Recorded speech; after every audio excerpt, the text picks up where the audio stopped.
habang lumalaki, sinahanap ko yung presensya ng magulang ko. At doon ako nagkaroon ng doubt, bakit ako iniwan ng family ko o ng magulang ko. Alam niyo yung walang nag-aaruga sa akin, wala yung presensya ng father ko. Hindi ko na alam yung buhay na meron ako noon. Pagkaulila ang nadama ni Daniel na maghiwalay ang kanyang mga magulang, naiwan siya sa pangangalaga ng kanyang lola at tiyahin. Subalit sa halip na kalinga at pagmamahal ang madama, iba't ibang uri ng pagmamalupit ang kanyang dinanas mula sa kanyang mga tiyuhin. Every time na nakikita ako ng tito ko or may mali akong ginagawa, ay lagi akong napapagalitan, lagi akong nabubugbog ng tito ko noon. One time, may mali lang ako na nabili. Andun yung sinakal ako ng alambre. Sa akin, lagi yung tinatanong sa sarili ko na bakit kailangan kong maranasan yung ganong klaseng bagay na parang hindi ako na turing na pamilya. Bali, yung lola ko yung laging nakakaintindi lang sa akin. Yung lola ko lang yung laging nandyan para sa akin. Nung namatay yung lola ko, nawalan na ako ng tagapagtanggol. Natuto magtinda ng candy at tuyo si Daniel upang may maipangtustos sa sarili. Sa kabila ng ipinapamalas na kasipagan, nagpatuloy pa rin ang pang-aabuso sa kanya na kalaunay nahantong sa kanyang pagrerebelde. Kaya nung time na nawala yung lola ko, doon ako talaga nagloko. Doon ako tumikim lang kung ano-ano dahil feeling ko wala na nagmamahal sa akin eh. Bali, grade 5 student ako. Natuto na ako na mag-inom, mag-bisyo, na pabarkada, na pasama sa mga gang. Wala akong magawa sa buhay ko kundi makipag-away, uminom. Bunga nito, makailang beses siyang labas-masok sa barangay. Kine-question ko siya, bakit ako pa, sa dinami-rami ng mga tao sa mundo, bakit ako pa yung nakakaranas ng ganong klaseng malupit. Walang nakakaalam sa amin na kung ano yung nangyayari sa buhay ko nun. Hindi nila alam na hirap na ako nun. Sa gitna ng mga kaguluhang kanyang kinasasangkutan, naimbitahan si Daniel ng ama ng kanyang kaibigan na sumama sa isang youth camp. Dito narinig ni Daniel ang mensaheng magbabago sa direksyon ng kanyang buhay. Tinamaan ako sa sinabi ng pastor nun. Ang sabi niya sa akin nun na anumang klaseng buhay ang meron ka ngayon, anumang klase yung buhay na dinadanas mo ngayon, andyan at andyan ang Panginoon para sa'yo. Sabi ko nun, Lord, talaga bang nandiyan ka para sa akin? Buong buhay ko, hirap na ako. Pero, bakit ako nakakaranas ng ganito? Pero noong time na yun, nung sinabi sa akin ni pastor na may pag-asa ka pa, sabi ko nun, Lord, I give up. I surrender my life to you. Matapos isuko ni Daniel ang buhay sa Panginoong Hesus, naging aktibo siya sa mga gawaing makadiyos. Tinulungan siya ng kinabilangang simbahan na makapagtapos ng kursong Bachelor of Arts in Biblical Studies. Siya ay naging camp director at professor ng Bible School. Patuloy na nag-alab ang kagustuhang maglingkod ni Daniel na magtungo siya sa Thailand at Cambodia upang ibahagi ang salita ng Diyos. Nakapagsimula na rin sila ng 2 church sa Thailand at basketball ministry. Yung hindi ko naramdaman sa magulang ko, siya yung nagparamdam sa akin. Binigyan niya ako ng kapayapaan sa puso ko. Binigyan niya ako ng panibagong buhay na meron ako ngayon. Kaya nung time na yun, sabi ko nun sa Panginoon, Lord, magsaserve lang ako. Wala akong ibang gagawin kung hindi magsaserve lang sa'yo. Bunga ng pagsunod ni Daniel sa Panginoon ay ang paghilom ng mga damdamin sa kanyang pamilya. Pinatawad niya ang kanyang mga tiyuhin. Naayos din ang relasyon niya sa kanyang ama at pinakilala siya sa bago nitong pamilya. Naging madalas rin ang kanilang pagdalo sa church. Maging ang dating puot ni Daniel sa ina ay tuluyan na niyang binaon sa limot. Natutunan ko na may pag-asa pa na andyan ang Panginoon kahit na ano ang mangyari sa atin. Lagi lang tayo magtitiwala sa Kanya. 2 Corinthians 5:17. Therefore, if anyone is in Christ, is a new creation. The old has gone, the new has come. God in His divine wisdom, His divine order is that every child is born into a family na Right. may nanay, may tatay. Right. Pag nawasak yung order na yun, magkakaproblema na talaga tayo. And natural, kung may father, may mother, dapat alam din nila kung paano Correct. magpalaki ng anak. No? So, because we live in a fallen world, yan ang problema natin. Minsan, nawawasak yung divine order. Minsan, umaalis yung tatay, umaalis yung nanay, OFW yung nanay. You know, there's so many things that can go wrong. Right. Kaya kailangan natin ng Diyos. Yes, because I was gonna say, you know, we may be fatherless in this world, but God wants to reveal Himself to us as our Heavenly Father. And how does He want to do that? Through His Son, Jesus Christ. When we have a relationship with Jesus, we can be adopted into the family of God and discover our relationship with God as our Heavenly Father. And you know what? Hindi naging madali ang simula ng buhay ni Daniel. 'Di ba? Iniwan siya, hindi siya pinansin, naakit sa mga landas na akala niya ay magbibigay ng kabuluhan. Ngunit, kabiguan lang ang kanyang natagpuan. You know, baka ganun din ang naranasan mo. Ikaw ay tinanggihan at sinubukan mong punan ang puwang sa puso mo sa pamamagitan ng pagre-rebelde, bisyo o iba't ibang gulo. Pero ito ang totoo, wala ni isang buhay na masyadong sira para hindi ayusin ng Panginoong Diyos. Amen. God met Daniel through a simple invitation, one word from a pastor, and it changed his destiny. Daniel didn't find religion, he found a relationship. He didn't earn grace, he simply received it. And now that same Jesus who lifted Daniel out of the pit and placed him on solid ground is calling you, kapatid. And you know what? Jesus sees you. He loves you. And He died not just for the world, but for you personally. So today you don't have to keep running, pretending, or fighting alone. Because Jesus is more than ready to forgive you, restore you, and walk with you into a new beginning. If you're ready, let's pray together. This is your moment. Don't wait another second longer. Pray. Lord Jesus, I come to you just as I am, wounded, weary, and in need of your grace. Thank you, Lord, for loving me despite my past and for dying on the cross to save me. Today, Lord, I surrender. I invite you into my heart as my Lord and Savior. Lord, forgive me of all my sins. Heal, Lord, what is broken in me. Lead me into the life that you have prepared, a life of peace, purpose, and hope. From this moment on, Lord, I choose you. Thank you, Lord, for saving me. I am yours, now and forever. In Jesus' name I pray. Amen. Panginoong Jesus, tinatanggap ko po kayo na aking Panginoon at tagapagligtas. Sumabay ka ba sa panalangin upang tanggapin si Jesus? Narito ang CBN Asia Prayer Center para sa iyo 24/7 upang tulungan kang magsimula ng panibagong buhay na punong-puno ng pag-asa, kapayapaan at tagumpay. Just text YES, your name and location o mag-chat sa The 700 Club Asia Facebook Messenger. Whatever trials or challenges you're facing, remember that you're never alone. God is right there beside you, faithful in His promise to never abandon or forsake you. Seek God's wisdom and guidance by reaching out to our 24/7 prayer center.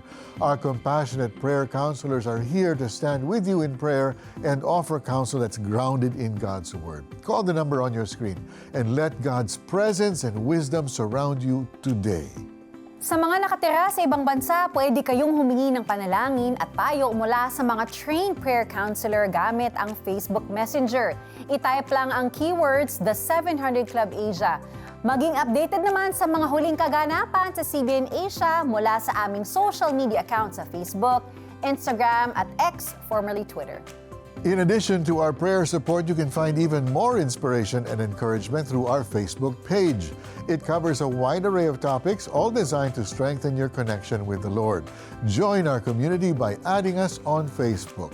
Just type in the keywords, The 700 Club Asia, and let your faith increase with our inspiring content. Pwede mo ring balikan ang mga kwento at episodes sa The 700 Club Asia na nagbigay daan sa iyong pagbabago at kagalingan sa YouTube channel nito. Mayroon ding mga devotional sa cbnasia.org na magagamit mo sa iyong personal prayer time and Bible study. Madali ring gamitin ang Tanglaw app para sa mga may hectic na schedule. Download it for free from Google Play Store, iOS, Spotify, and Apple Podcast. Sa panahon ng kalituhan at kawalang katiyakan, ang Holy Spirit ang magdadala ng kapayapaan, gabay at kapangyarihan sa atin. Sa bagong video na Walking in the Spirit, matutulungan ka ni na Gordon, Charlene at Terry na lumago sa pangunawa kung paano kumikilos ang Holy Spirit araw-araw. Get video streaming access to Walking in the Spirit when you donate 1,000 pesos to CBN Asia. Plus, get the 40-day devotional ebook for free. Become a CBN Asia partner today.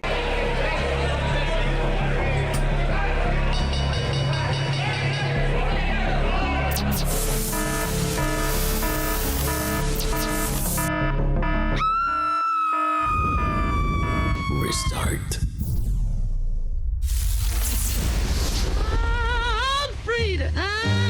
Restart para sa bagong simula. August 11 to 22, 12 midnight sa GMA.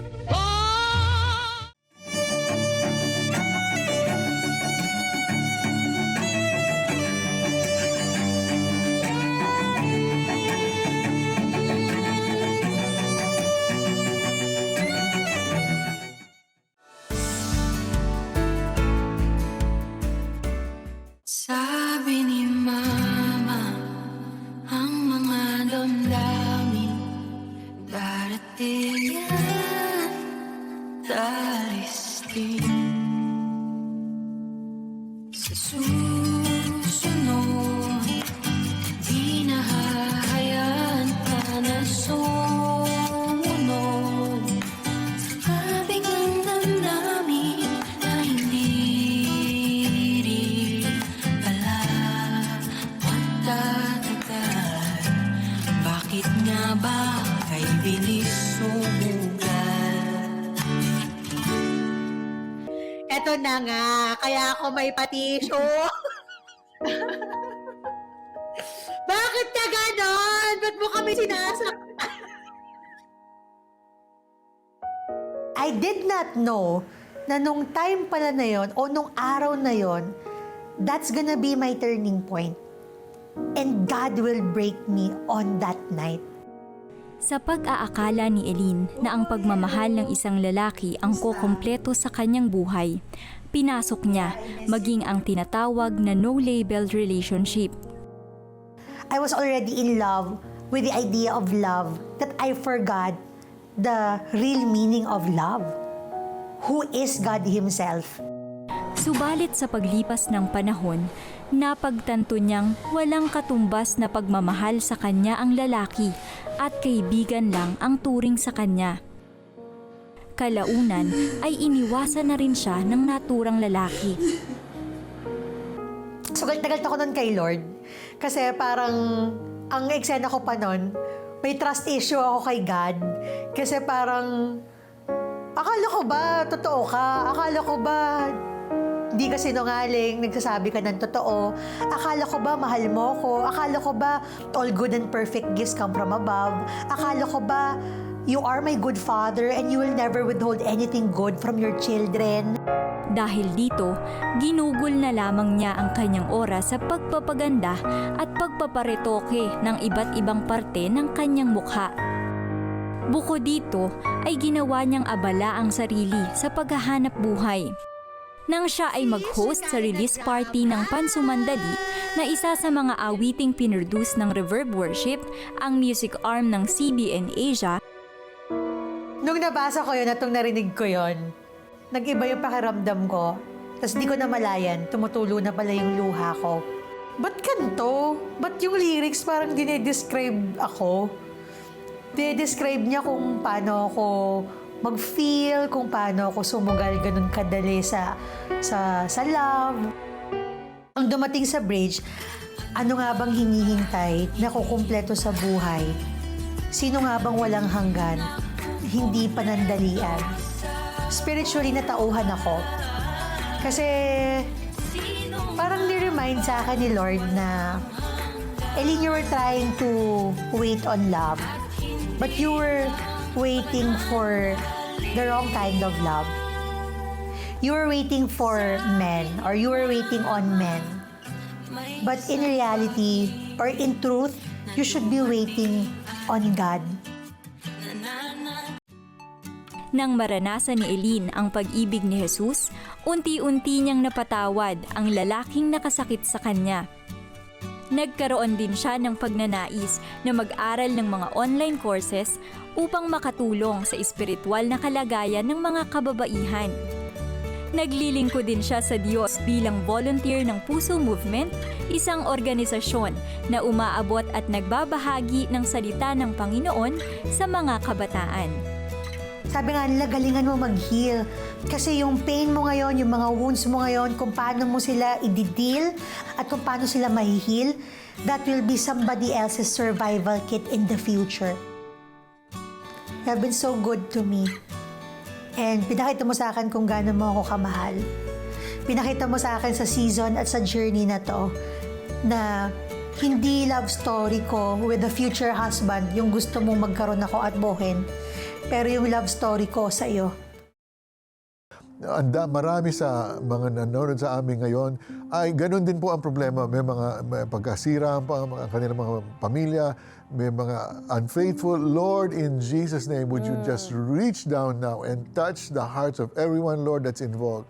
May mga anak, Panginoon, na umiyak sa inyo ngayon na magbalikan ng kanilang mga magulang. Father, in Jesus' name, would you hear those prayers? Would you move mightily, Lord, and cause humility and your Holy Spirit to just shower upon the parents, Lord, and bring them back together. Lord, kaya ninyo ito dahil kayo po ang Diyos ng lahat. Father, this is your divine will. This is what you want to do, is restore families. Would you do that now, Father, in Jesus' name? Amen. And Lord, we just thank you, even as Brother Mary was speaking earlier, Lord God, that so many people have yet to feel your love. Lord, I pray right now in the name of Jesus. Lord, won't you, Lord, drown our kababayans in your love, in your presence, in your love, that right now they will know that you love them. Lord, that they will hear that small whisper, Lord God, in their ear saying that you love them so much, Lord God, and that now is the time to run back to you. Now is the time to cling to you. Lord God, for so many people have been running away from you. Lord, you are calling them home. You are calling them right now in the name of Jesus. And this is where true healing begins. Coming back to you, coming back home to you, Lord God, that you are gonna start restoring their relationships, restoring their livelihood, restoring everything that the enemy has tried to take away from them in the name of Jesus. Lord, thank you that you are love. You are love for our kababayans right now. In the name of Jesus, we thank you. Amen. In Jesus' name. Naramdaman ko na tuloy-tuloy ang pag-recover ko. Doon ko naranasan yung kapangyarihan ng Diyos. Wala kaming pera pero naitayo namin yung farm na ito. Nag-restore sa akin, finances, trabaho, lahat po yan galing sa Panginoon. Tulad ba nila ay sinagot din ng Panginoong Jesus ang iyong panalangin? We want to hear it from you. Please text answered prayer and share your story with us. Send it to 0917-126-1442.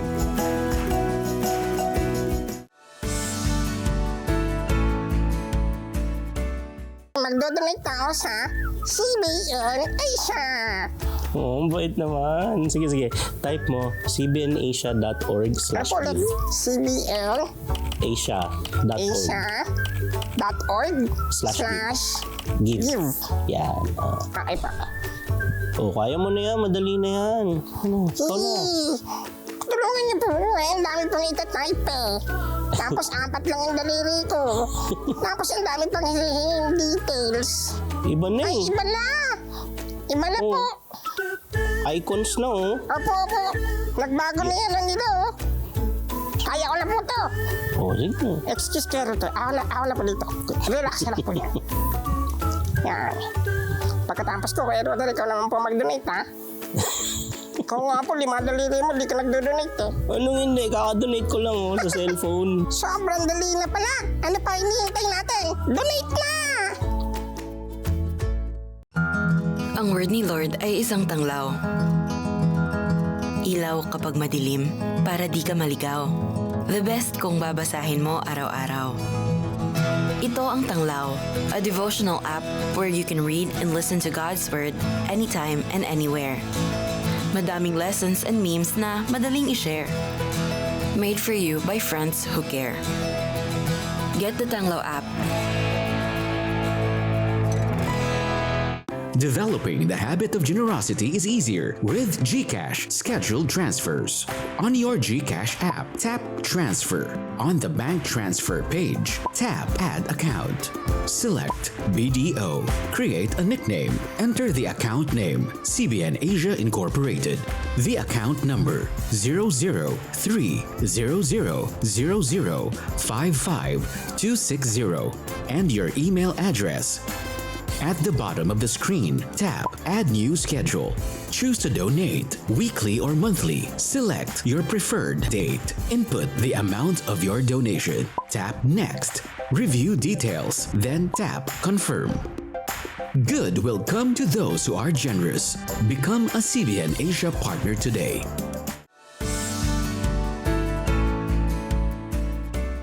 My dad is really hardworking, so that's what he taught us, kami magkakapatid. And my mom was a housewife. Yung daddy ko before, matagal rin siyang namasukan. And nagnegosyo siya, more of garments. Ako kasi nagsimula ako ng negosyo, maaga pa lang eh. Nag-start ako grade 3, nagbebenta na ako ng mga bag, mga pang-ipit sa buhok, chopping board. Marami kasing gift items sa Divisoria. Tila naman na ni Jason ang pagiging negosyante hanggang sa magbinata. Nagsimula talaga ako ng negosyo at 18 years old. So, nagbebenta ako ng mga gift items noon. And may nakita kasi akong isang relo na gustong-gusto ko talaga. So, yung nakita ko yung relo na yun, gusto ko siyang mabili. And ang nangyari, medyo may kamahalan. Nagtatrabaho pa ako dun sa isang kamag-anak namin na ang sweldo ko 20 pesos per hour.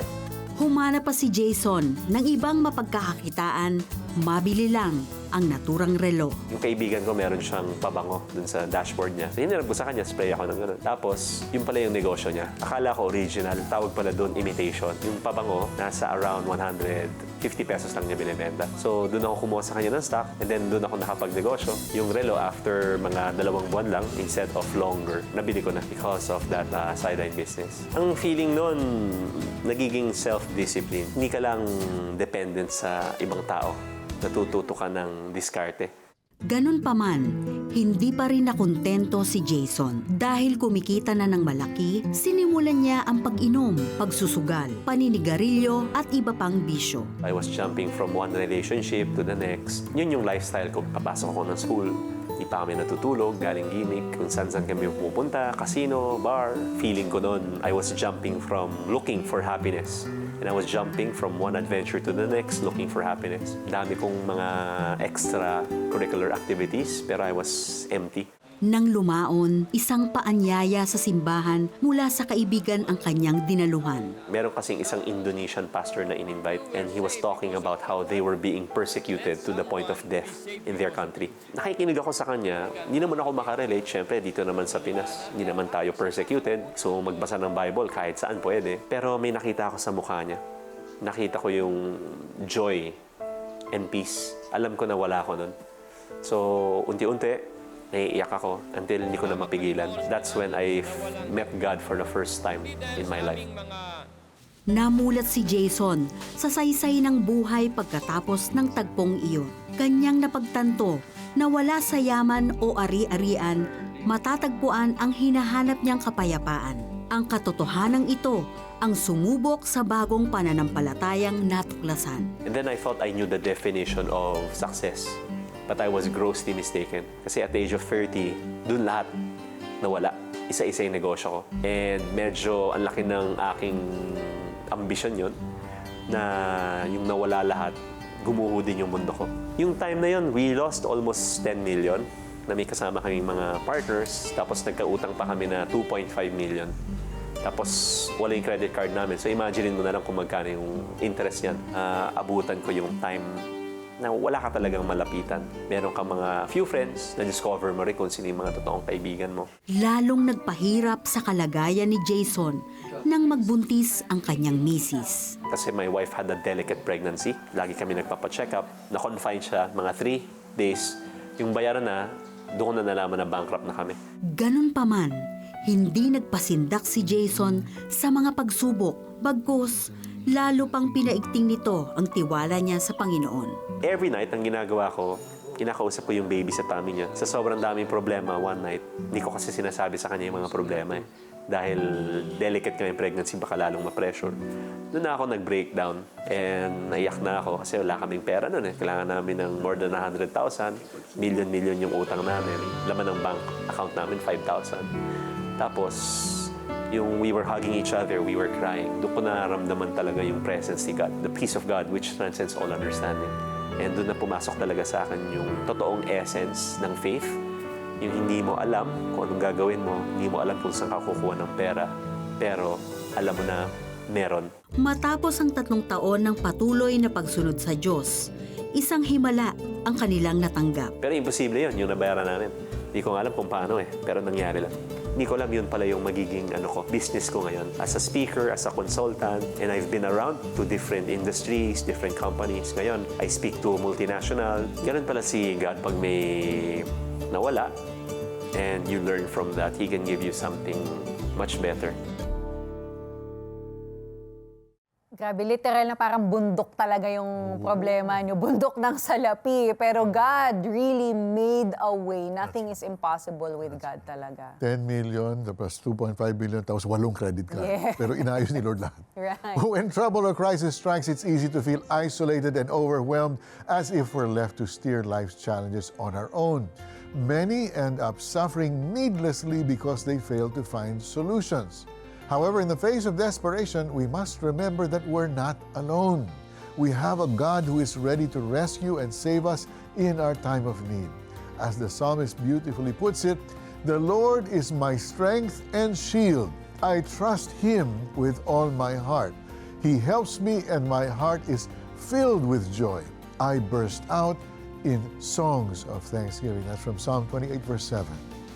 At sa ating wika, si Yahweh ang lakas ko at kalasag. Tiwala ko'y sa Kanya nakalagak. Tinutulungan niya ako at pinasasaya. Sa awiti, pinasasalamatan ko siya. So let's take heart and seek the help and guidance that we need. Let us not let our troubles defeat us. Let God be our strength and salvation. Amen and amen. Siguradong na-bless ka sa kwentong tampok namin ngayon. Nagagawa natin ang programang ito dahil sa inyong suporta. Wala po tayong paid commercials. Kung nais mong maging bahagi ng gawain ng Diyos sa The 700 Club Asia, we encourage you to send us a donation by scanning the GCash QR code on the screen. You may visit cbnasia.com/give for other ways to give, like via bank transfer or credit card.